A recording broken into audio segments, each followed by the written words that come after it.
മരം നടാൻ ഏറ്റവും നല്ല സമയം 20 വർഷങ്ങൾക്ക് മുൻപായിരുന്നു. രണ്ടാമത്തെ മികച്ച സമയം ഇപ്പോഴാണ്. എന്തെങ്കിലും ചെയ്യാൻ വൈകിപ്പോയി എന്നൊരു സങ്കടം കൊണ്ട് നടക്കുന്നവരാകും നമ്മളെല്ലാവരും അല്ലേ?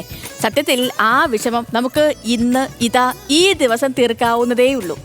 ആഗ്രഹിച്ച കാര്യം എന്തു ആവട്ടെ, അത് ഇന്ന് തന്നെ നമുക്ക് തുടങ്ങാം. ഇന്നിപ്പോൾ പറ്റില്ലെങ്കിൽ അതിനുള്ള മാനസികമായ തയ്യാറെടുപ്പെങ്കിലും തുടങ്ങി വെക്കാം. കാലം കഴിഞ്ഞു പോയെന്ന് പറഞ്ഞ് വേദനിച്ചിരുന്നിട്ട് ഒരു കാര്യവുമില്ല. 20 വർഷങ്ങൾക്ക് മുൻപ് നമ്മളൊരു തൈ നട്ടിരുന്നുവെങ്കിൽ ഇന്ന് അതിൻ്റെ തണലിൽ നമുക്കിരിക്കായിരുന്നു, അതിൻ്റെ കനി കഴിക്കായിരുന്നു.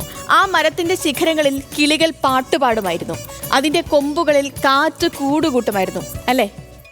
ഇന്നലെയൊക്കെ നഷ്ടമായത് തിരിച്ചു പിടിക്കാൻ ഇന്ന് നമുക്കൊരവസരമുണ്ട്. ഒരു വിത്ത് വിതയ്ക്കാൻ, അതല്ലെങ്കിൽ ഒരു പുതിയ സ്വപ്നം കാണാൻ, പുതിയൊരു യാത്ര തുടങ്ങാൻ, ഒരു പിണക്കം തീർക്കാൻ, ഒരു പുതിയ തീരുമാനമെടുക്കാനൊക്കെ ഏറ്റവും നല്ല സമയം ഇന്നാണ്.